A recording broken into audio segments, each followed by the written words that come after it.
We've all agreed with the government not to tell folks about new Ebola cases. That is huge news. Even if Ebola is not a threat, which I think it is, the level of control is simply amazing. And so I want to go through the first three runners-up. They will get a big InfoWars grab bag of T-shirts, InfoWarsLife.com, supplements, and more. 6, 5, and 4, the runners-up will all get that. But the real win is just exposing tyranny and exposing the Ebola non-response. And then we'll go in order. The third place winner who gets $500 and a grab bag. The second place winner that gets $2,000 in a grab bag. And the first place winner who gets $5,000. And that's just to make it fun. The very successful contest all over national TV, local TV, newspapers reported on many of these winners.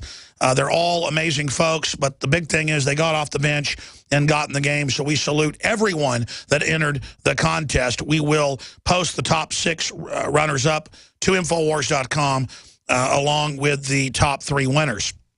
But without further ado, let's go to the audio and video of number 6.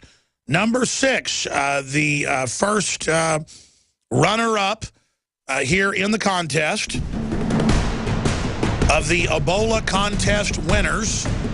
Ebola Goes Digital by Mad Unicorn Games. Hello, America. I'm Moses. This is Noah. And we're Mad Unicorn Games. And we want to let you know that in our game, Radical Heroes Crimson City Crisis, we've retrofitted it to have InfoWars and Ebola posters and banners. So tell me again, Noah, what can we do as Americans to stand up against the globalist agenda? Infowars.com. Support them. All right, that's the first runner-up. Next runner-up. Number 5, Ebola Visits Skull and Bones by As Knowledge. Great job. They're speaking out, calling for more to be done to stop Ebola at its point of origin. Here's the hard truth. In West Africa, Ebola is now an epidemic of the likes that we have not seen before. It's spiraling out of control. It is getting worse. It's spreading faster Skull and Bones. Exponentially. Today, thousands of people in West Africa are infected. That number could rapidly grow to tens of thousands. And if the...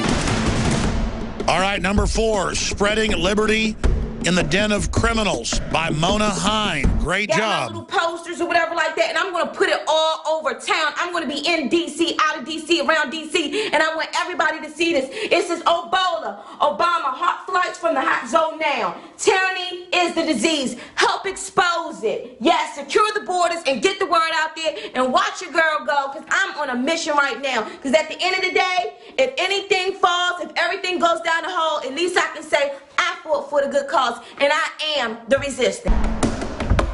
Number 3. This is third place.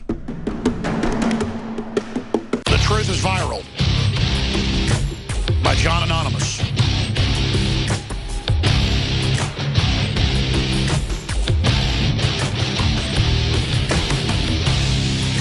Posted posters everywhere. The Truth is Viral is third place. Number 2, second place. Obama spreads Ebola awareness in Chicagoland. It's got a lot of attention.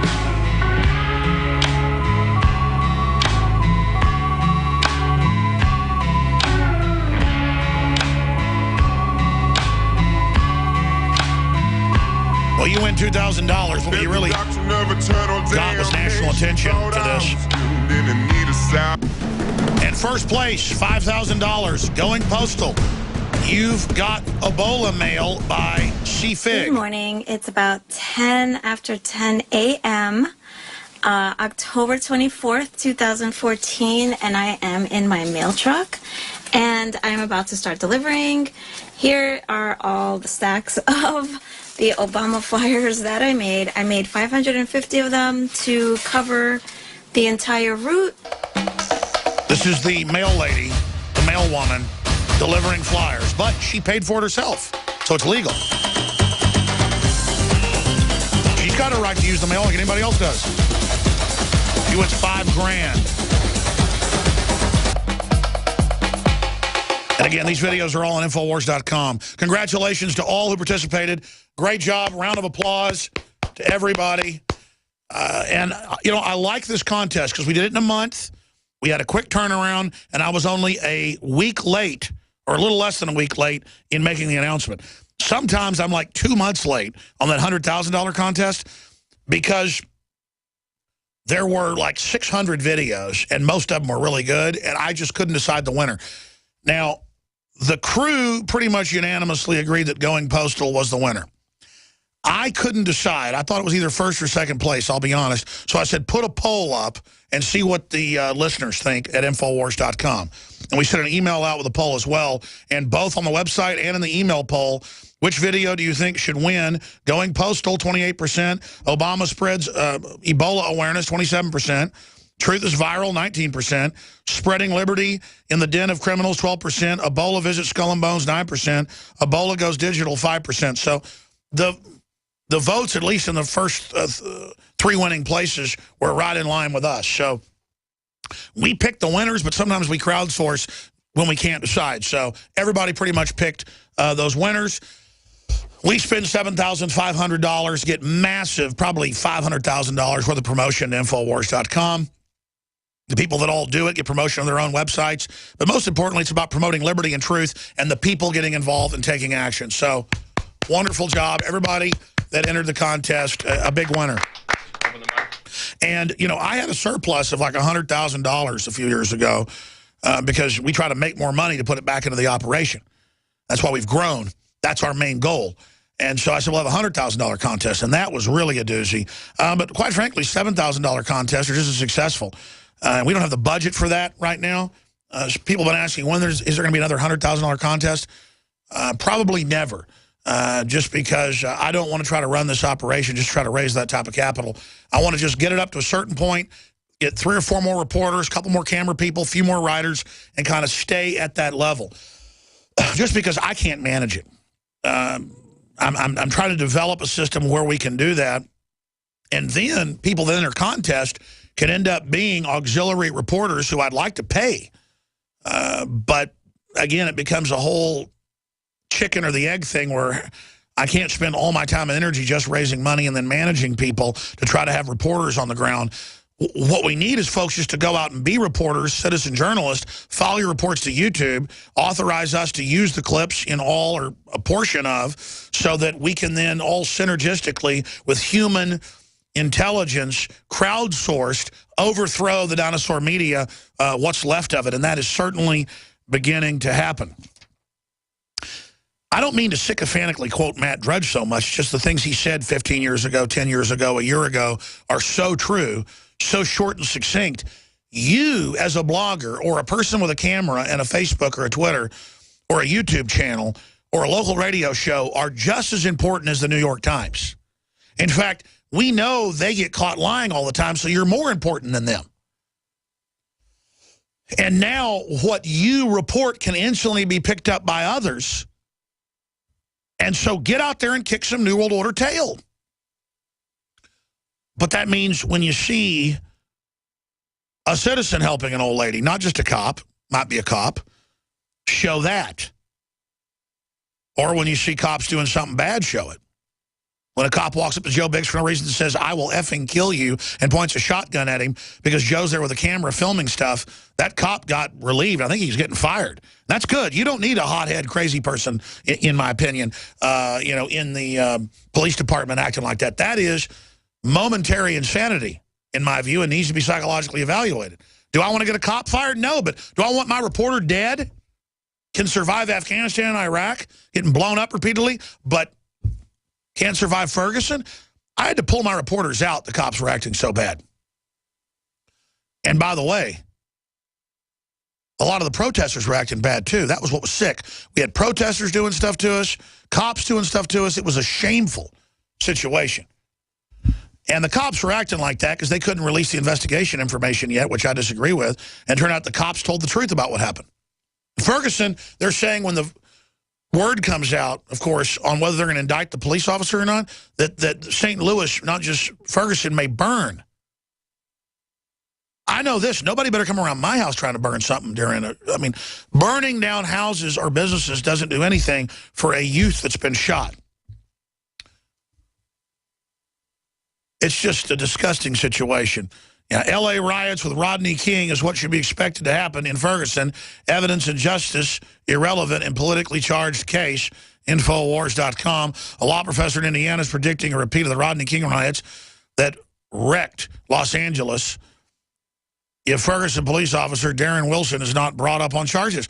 But if he was attacked and charged by someone obviously on something, and that most witnesses, including black witnesses, said that, and now it's come out in court, I mean, do we just lynch the cop just so people don't burn stuff down?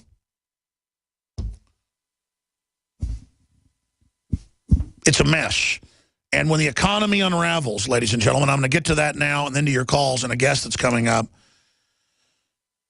Katie Barr, the door. And I mentioned economist Martin Armstrong in the last hour, article on Infowars.com. Financial collapse will cause civil unrest, revolution, civil war, whatever you want to call it. This is being organized. And all of us are going to lose our standard of living and our freedom in this. I don't care if you're a black man, a white man, a Hispanic woman, an Asian woman, an American Indian, Native American, a firefighter, a school teacher. This New World Order is bad for freedom, bad for business, bad for life. And it is organizing a worldwide collapse that it's going to roll the police state out as the solution of the collapse that they pull the trigger on. So the reason I keep harping on this is the plan is clear in the movies, the TV, the preparation, the actual training, the secret documents we've gotten and made national news with. I say that because I say secret documents and I see on the YouTube. Where are they? Show them to us. New York Times, Washington Post had to report on it. We broke the mic. We broke the Homeland Security documents. We were given all of them. Go look it up before you say I'm making something up. I have to sit here and source cite, just to counter people that say I'm lying. Sometimes I think I shouldn't even do that, because it just takes up all the time. If I've already sourced something 100 times before, maybe I just shouldn't every time come back with it. The number one enemy is gun owners, returning veterans, Christians, conservatives, libertarians, constitutionalists. In all the government reports, I played a clip of Napolitano apologizing for it earlier. At 10 after the clip played. That's where she said it. Cue it up again in that Captain America intro. Because I still go on other shows and they go, you claim the government's training to take on veterans. I don't claim jack squat. Don't make it about me. Face what's in the documents. Face what's in the training. They don't train to fight Al-Qaeda. They train to fight gun owners in a civil war. That's the battle plan. And how will they launch it? They'll blow stuff up. It's even come out in Democrat memos. It's even been on Fox News. They're going to blow up stuff and blame it on us. And you know who they're going to blame. Who do they blame every time? Talk radio. And who's at the top of the list? Alex Jones. With Oklahoma City that was as phony as a $3 bill, who'd they blame? Who'd they blame? Rush Limbaugh. Within 25 minutes, Bill Clinton came out and said Rush Limbaugh's fault. What did Rush Limbaugh have to do with Tim McVeigh, with a bunch of other people in a government operation blowing that building up? I've interviewed the police who were there and who saw the feds. And the feds came in their office and said, I'm going to kill you and your wife if you don't shut up. And they did kill Cop of the Year who wouldn't shut up. I've had cops on this show like Don Browning, who was a highly decorated Marine in Vietnam, head of the K-9 unit. And when I said, go ahead and say the names who threatened you, he turned white on air, gutted up, stuck his chest out and said the guy's name. And you say, I mean, do you understand the world we actually live in here? Do you understand how real this is? Do you understand they could come after me at any time? Do you understand? And the fact that we're on air shows there is still a lot of freedom out here.